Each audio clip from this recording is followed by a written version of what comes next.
தமிழ்நாட்டினுடைய நலன்களையும் உரிமைகளையும் ஜனநாயகத்தையும் பாதுகாப்பதற்கு ஒரு பேராபத்தான ஒரு சூழ்நிலையை எதிர்கொள்வதற்கு ஜனநாயகத்தினுடைய ஆணிவேரையே அறுக்கக்கூடிய வேளையில் மத்திய அரசினுடைய ஏவுதலில் தேர்தல் ஆணையமே முனைந்திருக்கக்கூடிய இந்த நேரத்தில் கருத்துக்களை ஆலோசனைகளை பெற்று அதன் அடிப்படையிலே ஒரு தீர்மானத்தை நிறைவேற்ற வேண்டும் என்று நீங்கள் முடிவெடுத்திருப்பது வரவேற்கத்தக்கது.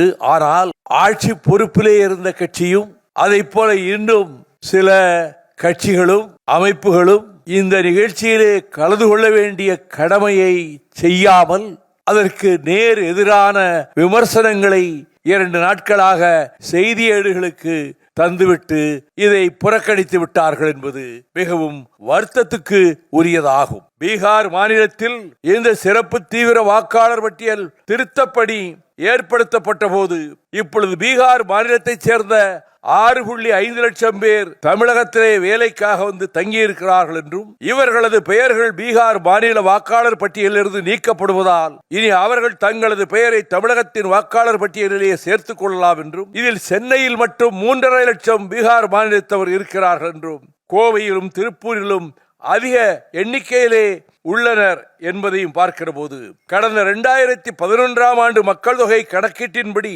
தமிழகத்தில் 34,87,974 வெளிமாநிலத்தவர்கள் வேலைக்கு வந்து தங்கியுள்ளனர். தற்போது 14 ஆண்டுகளில் இந்த எண்ணிக்கை இரட்டிப்பாகி இருக்கும்.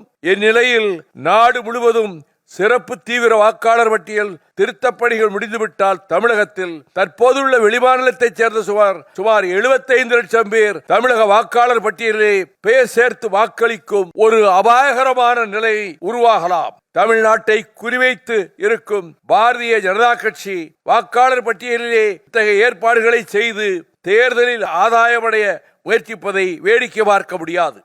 தலைமை தேர்தல் ஆணையம் வெளிமாநிலத்தவரை தமிழ்நாடு வாக்காளர் பட்டியலில் சேர்க்கும் முயற்சிகளை முறியடிக்க வேண்டிய பொறுப்பும் தேவையும் கடமையும் இருக்கிறது.